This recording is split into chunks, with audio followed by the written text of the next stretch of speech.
మహాపరిశుద్ధుడా, ప్రేమగల తండ్రి, నీకు వందనములు, స్తోత్రములు. ఈ యొక్క సాయంత్రకాల సమయంలో తండ్రి చిన్న మందగా కూడి మరి బైబిల్ స్టడీలో ప్రభా మేము ఆదికాండం 15వ అధ్యాయాన్ని ధ్యానించుకోబోతుండగా వినగలిగిన చెవులను, గ్రహించగలిగిన మనసును మాకు దయచేయండి.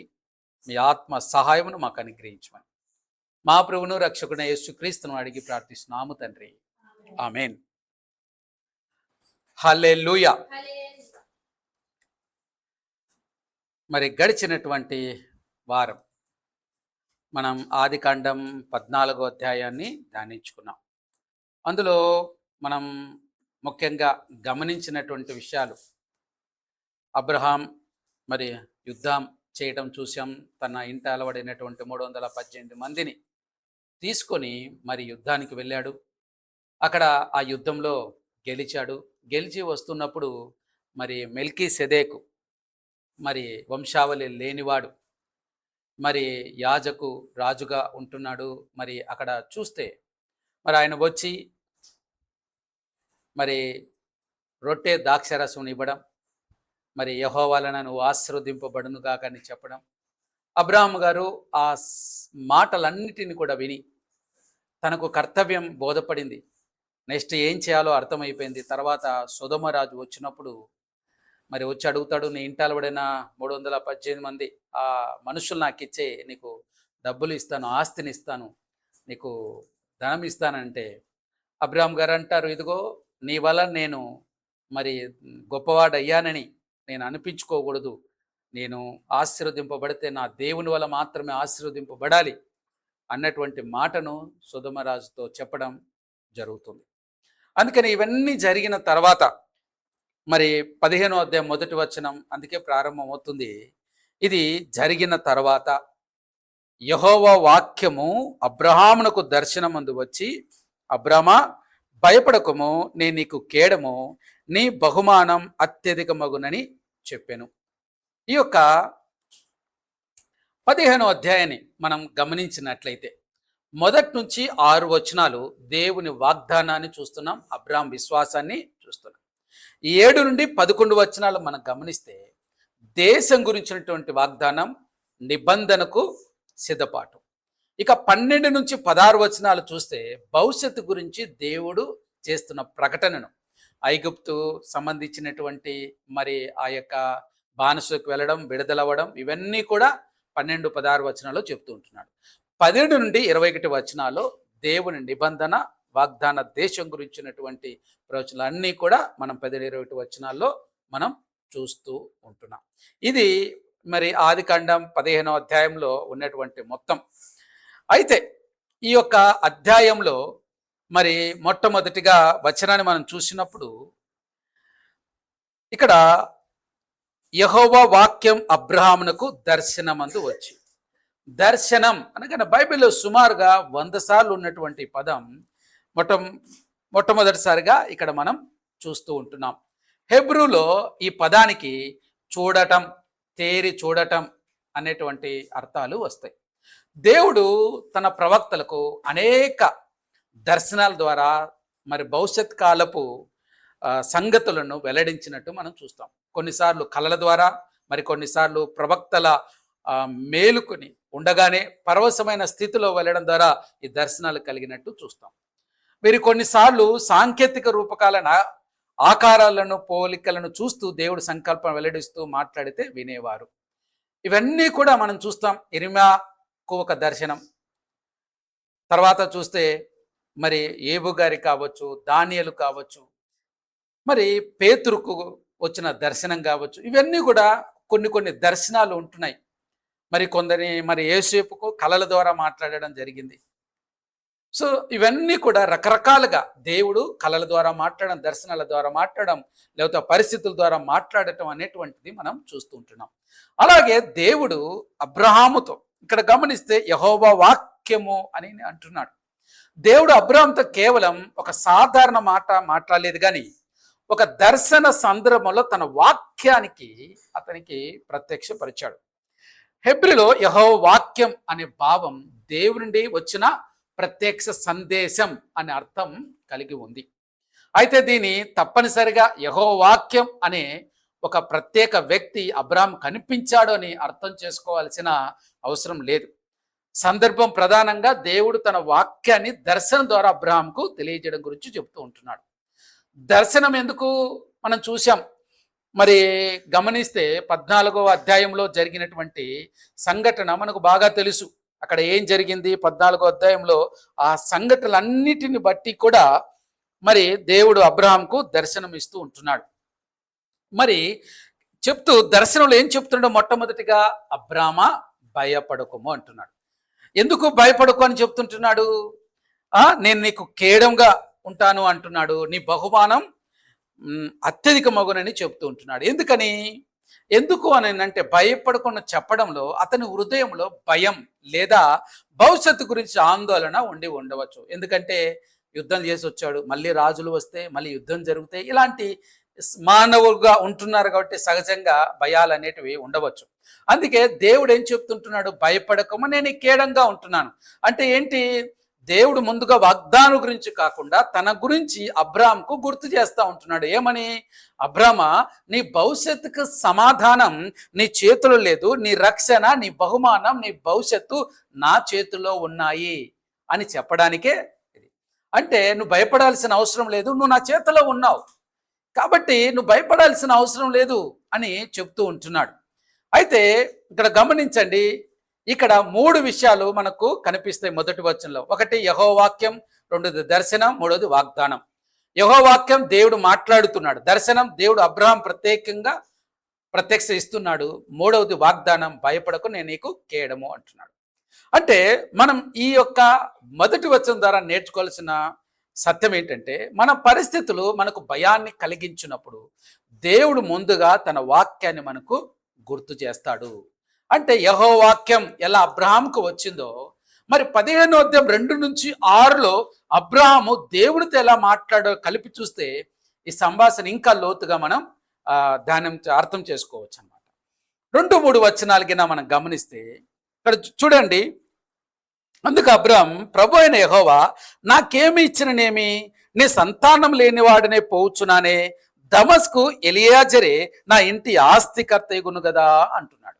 ఇక్కడ గమనించండి, దీని యొక్క ప్రభువా అన్నటువంటి మాట, ప్రభు అయిన యెహోవా అనేటువంటి హిబ్రూ పదాలు అదోనాయ్ యెహోవా అంటే హిబ్రూ భాష పాత నిబంధన గ్రంథంలో ఈ పేరు 400 కంటే ఎక్కువ సార్లు వాడినట్టు చూస్తాం.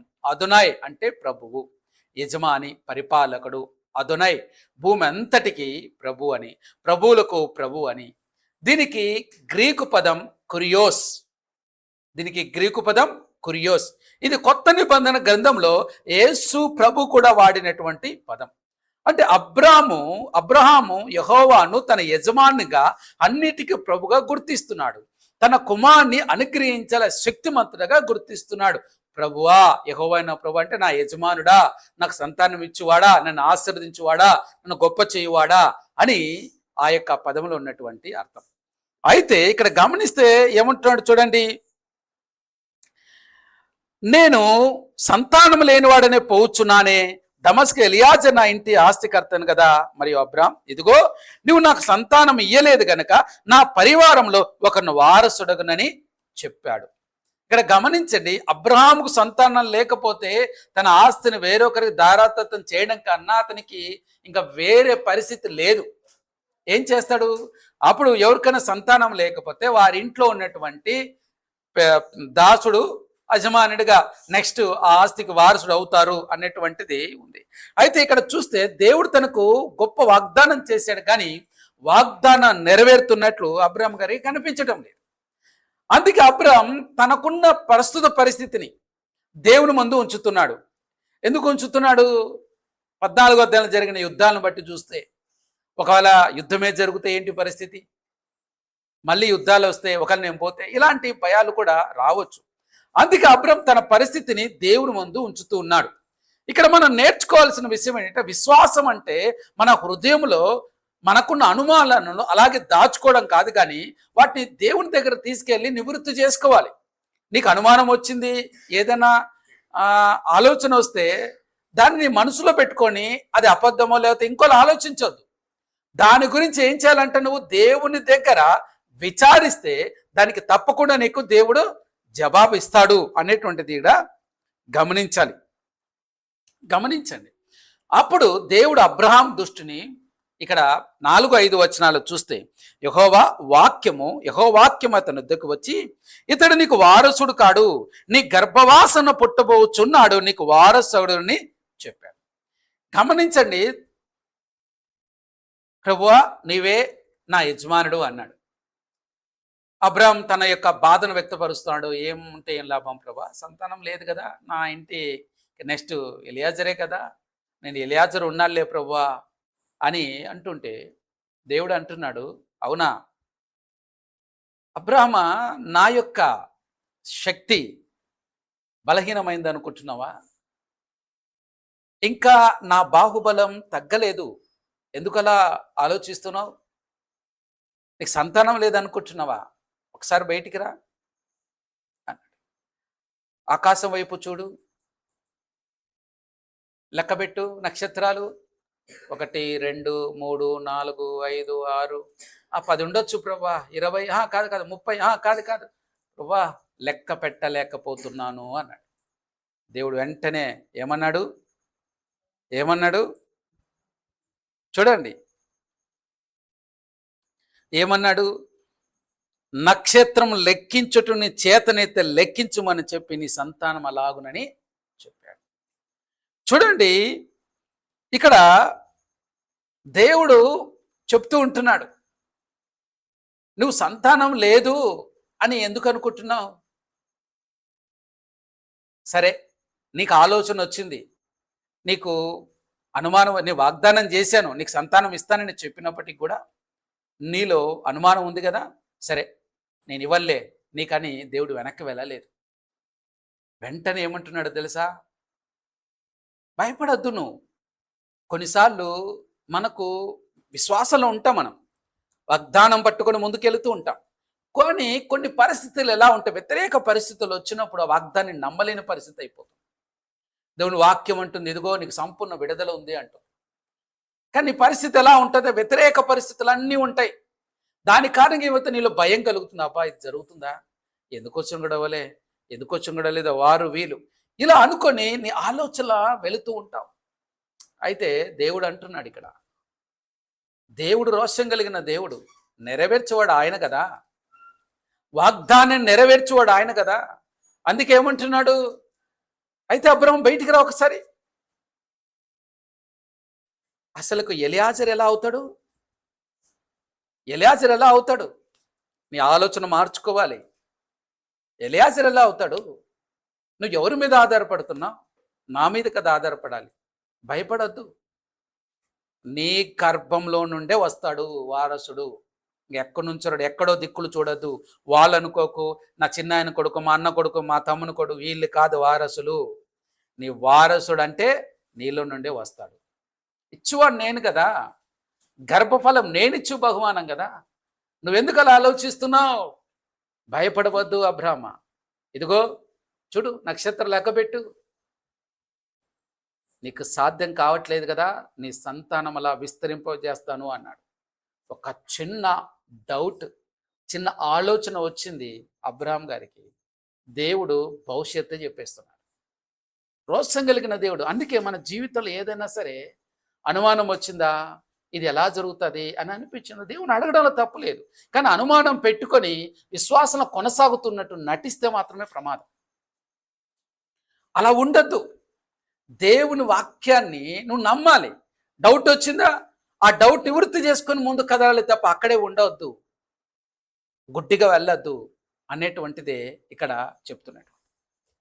కాబట్టి అబ్రాహాము 6వ వచనంలో వచ్చినప్పుడు దేవుడు ఆ మాట చెప్పగానే అతడు యెహోవాను నమ్మెను, ఆయన అది అతనికి నీతిగా ఎంచెను. ఇది బైబిల్లోని మూల వాక్కులలో ఒకటి.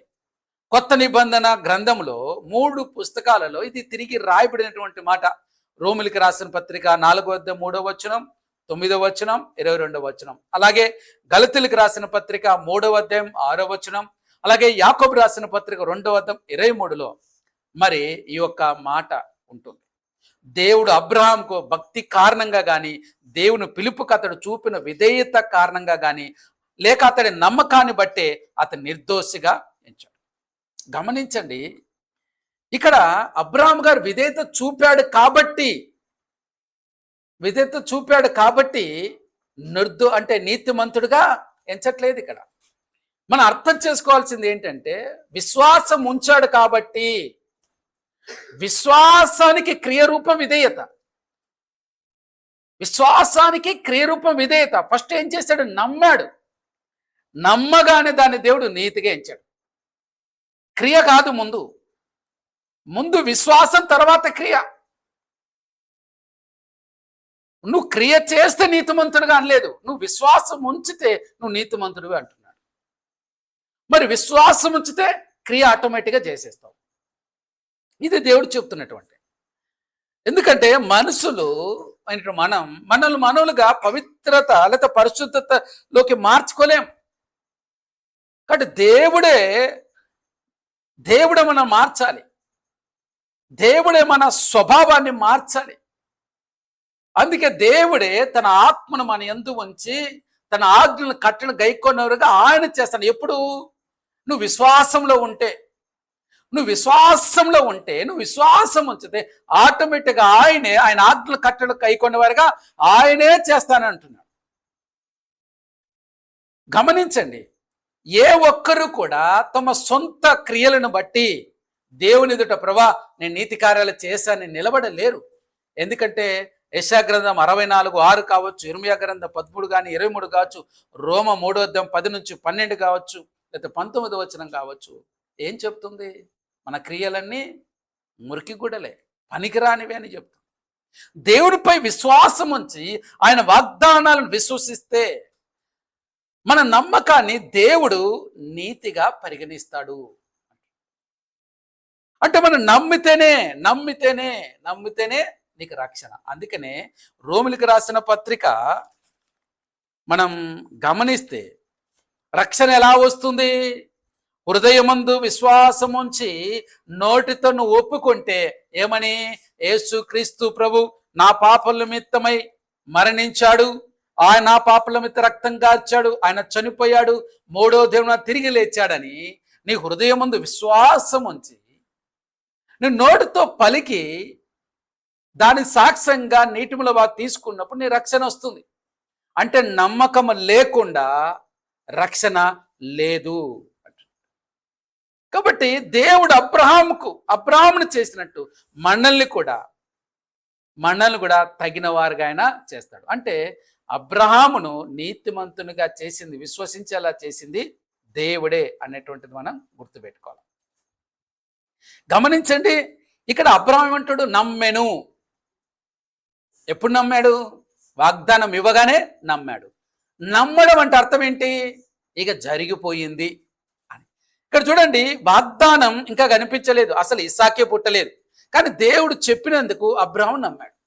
అందుకే బైబిల్ చెప్తున్నటువంటి మాట, వాగ్దానం నెరవేరిన తర్వాత నమ్మడం మాత్రమే విశ్వాసం కాదు. వాగ్దానం నెరవేరక ముందే దేవుని మాట నమ్మడం విశ్వాసం. అంటే అందుకనే హెబ్రీయులకు రాసిన పత్రిక 11వ అధ్యాయం 1వ వచనం ఏం సెలవిస్తుంది?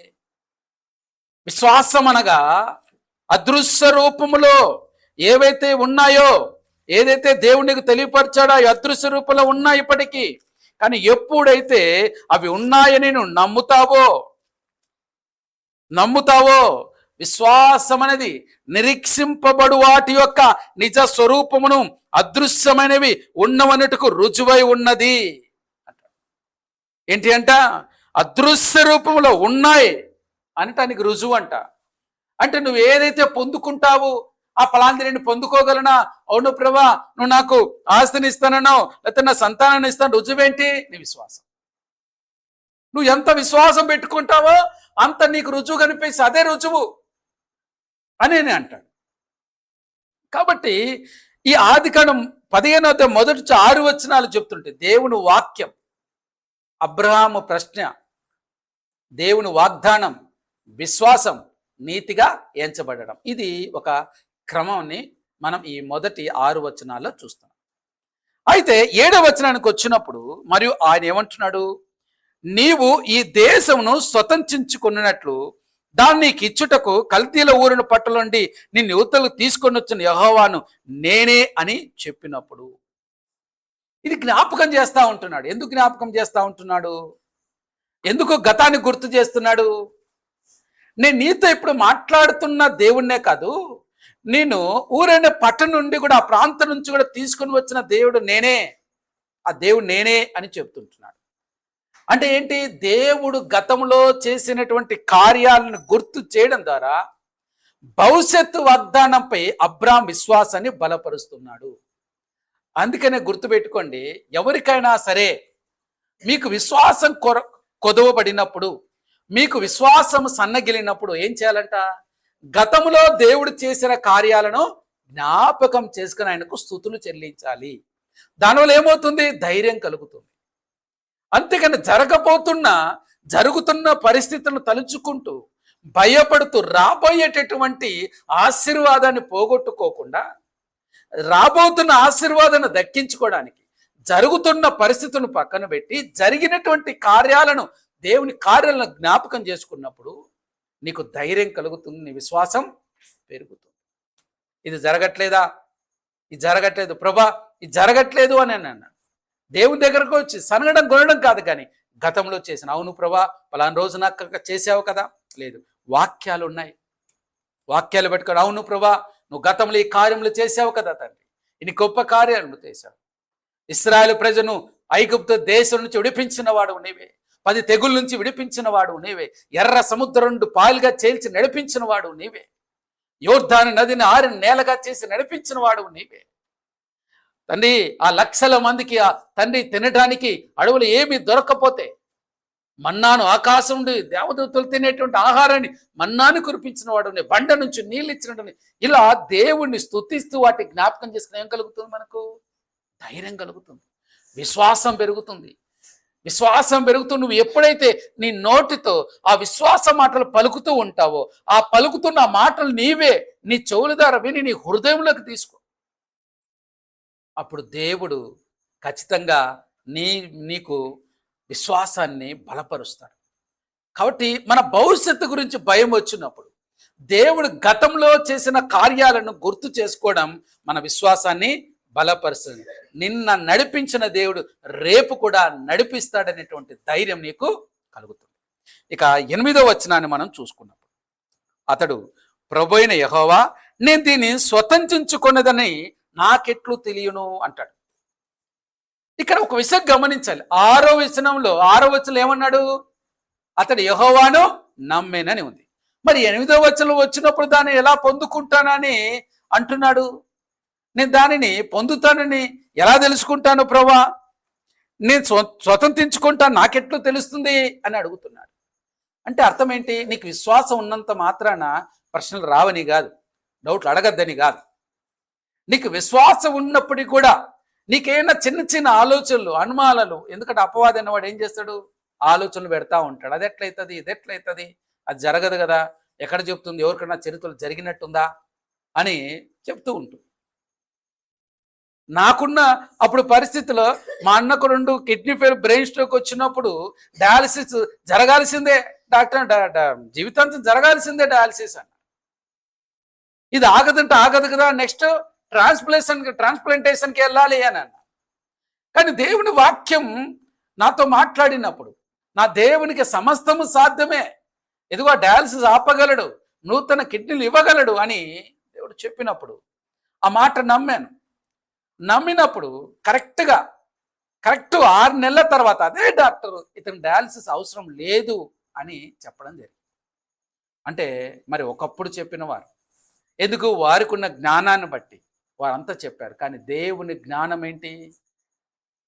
ప్రతికూల పరిస్థితులలో కూడా ఆయన ఏదైనా చేయగలిగిన దేవుడు అనుకుంటున్నాడు. వ్యతిరేకతలే ఉంటాయి అన్నీ, గుర్తుపెట్టుకోండి.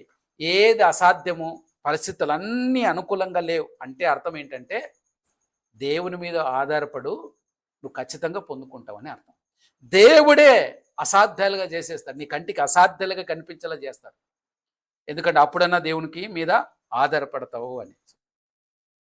అంటే అబ్రహాము ఇక్కడ దేవుడు మాట ఇచ్చాడు కదా, దాన్ని తిరస్కరిస్తున్నాడని కాదు, దేవుడు వాగ్దానం గురించి మరింత నిశ్చయత కావాలని కోరుకుంటున్నాడు. ఇప్పుడు గిద్యోను ఉన్నాడు. గిద్యోను దగ్గరికి వచ్చి దేవదూత వచ్చి, ఇదిగో నువ్వు భయపడవద్దు, పరాక్రమ కలిగిన బలాఢ్యుడా అని పిలిస్తే, నేను నా ఇంట్లో నా వంశంలో చివరివాడను, కనిష్ఠుడను, నేను పరాక్రమ బలాఢ్యుడేంటి? పరాక్రమ బలాఢ్యుడైతే ఇదిగో వాళ్ళు వచ్చినప్పుడు, ఆ శత్రువులు వచ్చినప్పుడు నీ గానుగు చాటు ఎందుకు దాక్కుంటా? నేను గాను చాటు దాక్కుండా నన్ను చూసి నువ్వు అంటున్నావు పరాక్రమ బలాఢ్యుడా అని.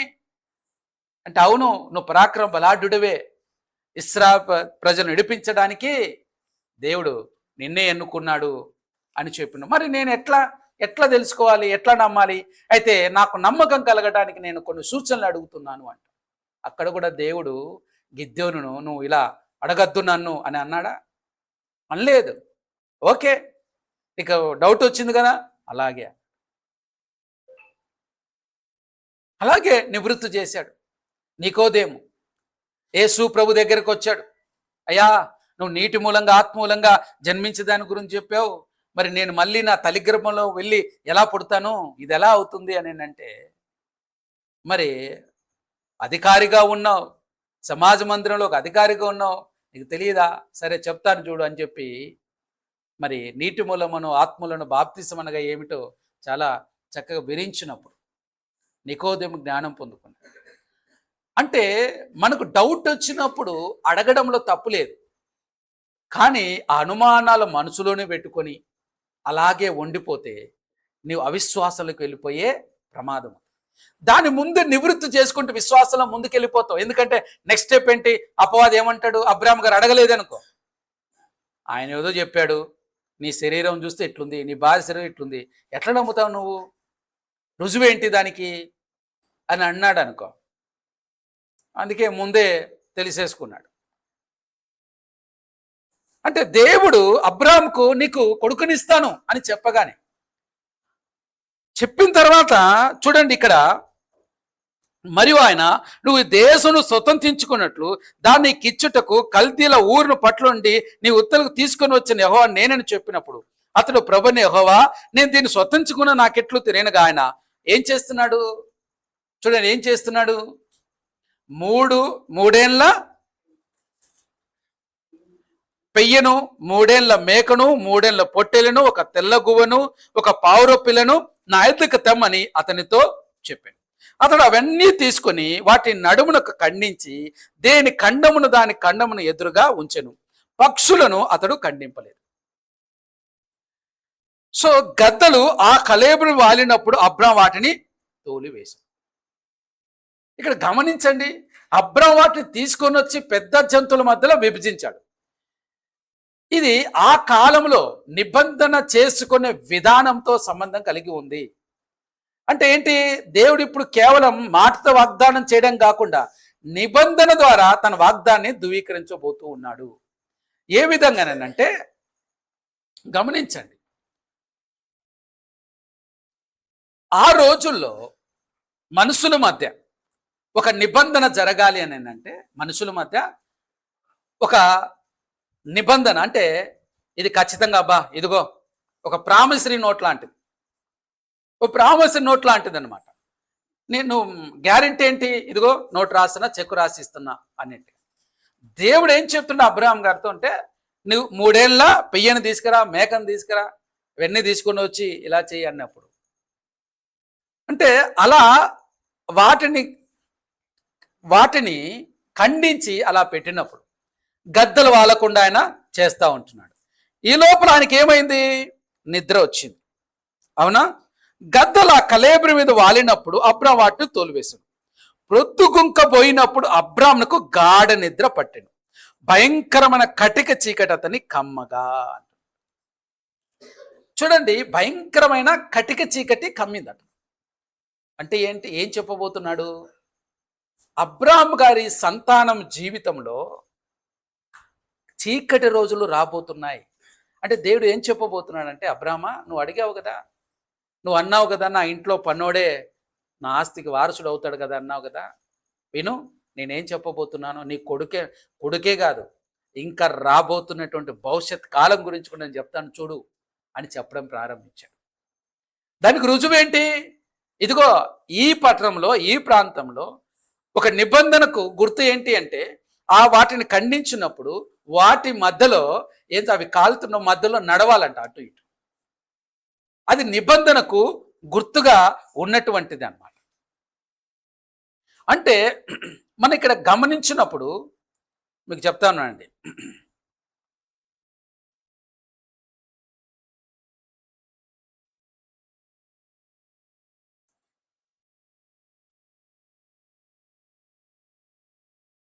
అక్కడ నిబంధన చేసుకోవడంలో తర్వాత మనం చూస్తాం, అక్కడ అగ్ని నడిచినట్టు మనం చూస్తాం. అంటే దేవుడు దహించు అగ్ని ఉన్నాడు అని. అంటే ఏంటి? దేవుడే స్వయాన వాటి మధ్య నడిస్తే నిబంధనను స్థిరపరుస్తూ ఉంటున్నాడు.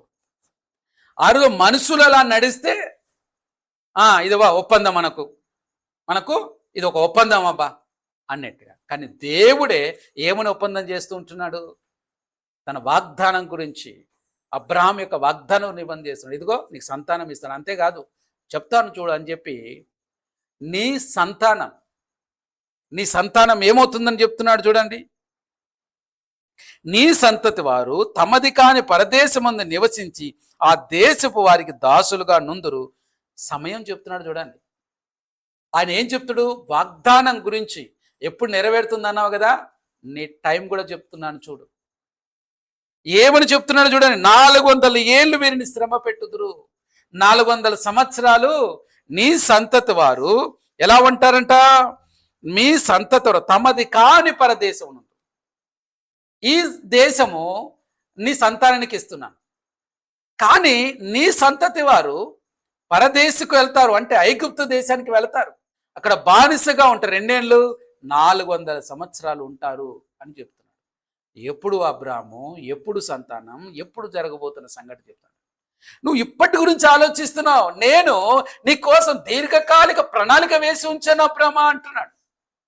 నువ్వు ఇప్పటి గురించి ఆలోచిస్తున్నావు, ఇప్పటి గురించి ఆలోచించి బాగా ఆలోచిస్తున్నావేమో. నేను నీ గురించి నా కుమారుడు ఈ భూమి మీదకి వస్తాడు, ఈ భూమి మీదకి రావడానికి నీ సంతానాన్ని ఎన్నుకున్నాను, నీ గర్భం నుంచి రావడం ఎన్నుకున్నాను, ఎంత ప్రణాళిక వేసి ఉన్నానో అని దేవుడు మనకు జ్ఞాపకం చేస్తూ ఉంటున్నాడు. ఈరోజు మనం ఏ బాధలో ఉన్నా సరే, ఏ సమస్యలో ఉన్నా కూడా దేవుడు చెప్తున్న మాట, నువ్వు నమ్ము దేవుని వాక్యాన్ని, దేవుని వాగ్దాన్ని నమ్ము, దేవుని వాక్యాన్ని విశ్వసించు. దేవుని వాక్యాన్ని నమ్మి చెడిపోయిన వాడు లేడు. అది ఈరోజు జరగకపోవచ్చు. అబ్రాము అడిగాడు, దేవుడు వెంటనే తనకు నమ్మకం పుట్టించాలని వెంటనే గర్భం తెరిచా, ఇదిగో చూసావా నేను ఇచ్చేసా నీకు అనలేదు, అని చెప్పలేదు. దేవుడు తన కాలంలో, తగిన కాలంలో ఒక కాలం నిర్ణయించాడు. ఎందుకు 400 సంవత్సరాలు అన్నాడు. ఎందుకు అన్నాడు? అప్పటికంట మరి అమాలేకుల దోషమంట. ఏంటంట చూడండి, అమాలేకుల దోషము అమోరీయుల దోషము ఇంకా పరిపూర్ణం కాలేదు అంటే వారి పట్ల కూడా, ఆ దేశంలో ఉన్న అన్యులు ఎవరైతే ఉంటున్నారో, భయంకరంగా ఆయనకు వ్యతిరేకంగా జీవిస్తున్న వారు ఎవరైతే ఉన్నారో వారికి కూడా ఆయన సమయం ఇస్తున్నాడు, సహనం కలిగి ఉన్నాడు. అలాంటిది మరి నీ పట్ల సహనం కలిగి ఉండడా? నీ పట్ల కూడా ఆయన కృప చూపిస్తూ ఉన్నాడు. వారి పట్ల కృప చూపిస్తున్న దేవుడు నీ పట్ల కూడా కృప చూపిస్తూ ఉంటున్నాడు. అంటే దీన్ని బట్టి మనం అర్థం చేసుకోవాలి ఏంటి అని అంటే, దేవుడు నీకు ఏదైనా ఒక వాగ్దానం ఇచ్చాడంటే తగిన కాలంలో నెరవేరుతుంది. ఏ కాలం? ఆయన నిర్ణయించిన కాలంలో జరుగుతుంది, మనం అనుకున్న కాలంలో కాదు. అబ్రాహాంకి ఇదే తెలియపరుస్తున్నాడు. నేను నిర్ణయించిన ఒక కాలం, ఆ కాలానికి నీకు సంతానం కలుగుతుంది అంతే. దాని గురించి ఆలోచించాల్సిన అవసరం లేదు. ఇంకా నీ నమ్మకం కలగడానికి, ఇదిగో నీ భవిష్యత్తు గురించి ఇలా చెప్తున్నాను చూడు అని చెప్పి నీ సంతతి వారు ఇలా ఉంటారని చెప్తా ఉంటున్నాడు. ఆలోచించండి. అబ్రాం అడిగింది కొంచెం, దేవుడు మొత్తం భవిష్యత్ అంతా చెప్పేశాడు. ఎవరు భవిష్యత్తు? మనవాళ్ళు ముని మనవాళ్ళ గురించి కూడా చెప్పేశాడు దేవుడు. ఎంత గొప్ప దేవుడు, ఎంత గొప్ప దేవుడు. అంటే ఈరోజు ఒకవేళ నాకు అది లేదు ఇది లేదు ప్రభా, నేనెక్కడ ఇల్లు కట్టుకుంటాను, లేకపోతే నేనెక్కడ ఇది కొంటాను, నా వల్ల అవుతుందా అంటే దేవుడు అంటాడు, ఒకవేళ నువ్వు ఇల్లు కట్టుకోకపోతే ఇల్లు గురించి ఆలోచిస్తూ ఉన్నట్లయితే దేవుడు అంటాడు, అయ్యా నువ్వు కట్టని ఇళ్లలో నీవు ఉండటానికి నేను ఏర్పాటు చేశాను, శాశ్వత కాలం నివసించడానికి నీ గృహం ఏర్పాటు చేశాను అంటాడు.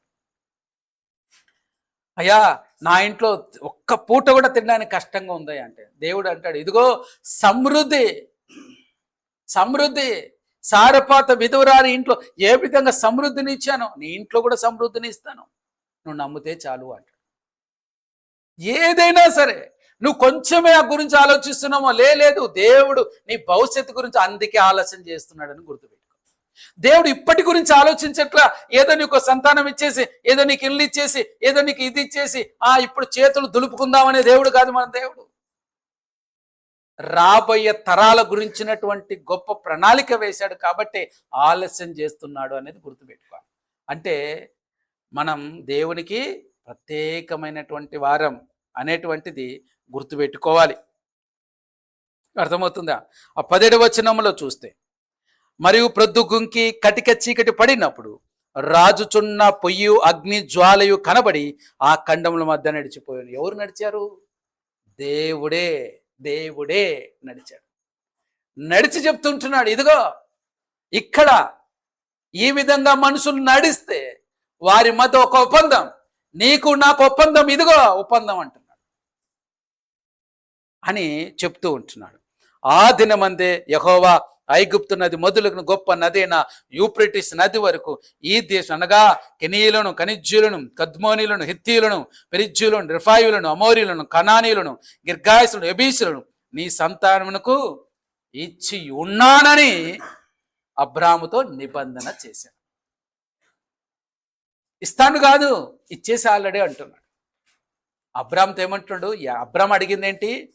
అయ్యా నాకు సంతానం లేదు, ఏం లాభం, ఇంట్లో పనివాడు ఉన్నాడు కదా, అతనే ఎలియాజరే కదా ఆస్తి కట్ట అంటే దేవుడు ఎంత రోషంతో పలికాడు చూడండి. దేవుడు రోషంతో పలికిన మాటలు ఇవి. ఏంటి? ఇంట్లో పన్నోడికి సంతానం అవుతాడా? మర్చిపోయావా? నేను ఎలాంటి దేవుడిని నీది చెప్తాను చూడు అని చెప్పి భవిష్యత్ అంతా నిర్ణయించి ఇది నీ భవిష్యత్తు అన్నాడు. ఇది నీ భవిష్యత్తు, ఇప్పుడు చెప్పు, ఇప్పుడు చెప్పు. ఆలోచించండి. అబ్రాము గారిని దేవుడు ఎంత సహనంతో భరించాడో తెలుసా? తర్వాత అధ్యాయంలో మనం చూస్తాం. అబ్రాం తన భార్య మాట విని మరి ఐగుప్తురాలైన అగరుతో వెళ్ళడం, ఇస్మాయిల్ పుట్టడం, ఇవన్నీ చూస్తాం. మరి దేవుడు ఏమన్నాడు? నీ కడుపున పుట్టేవాడే అన్నాడు.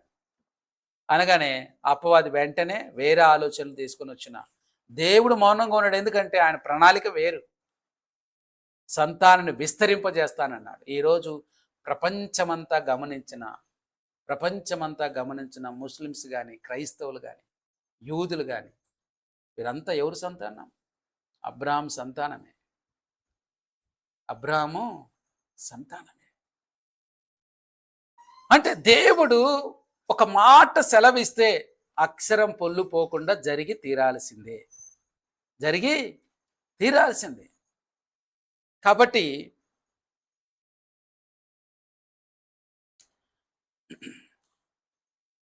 ఒకసారి ఇర్మియా గ్రంథం 34వ అధ్యాయం.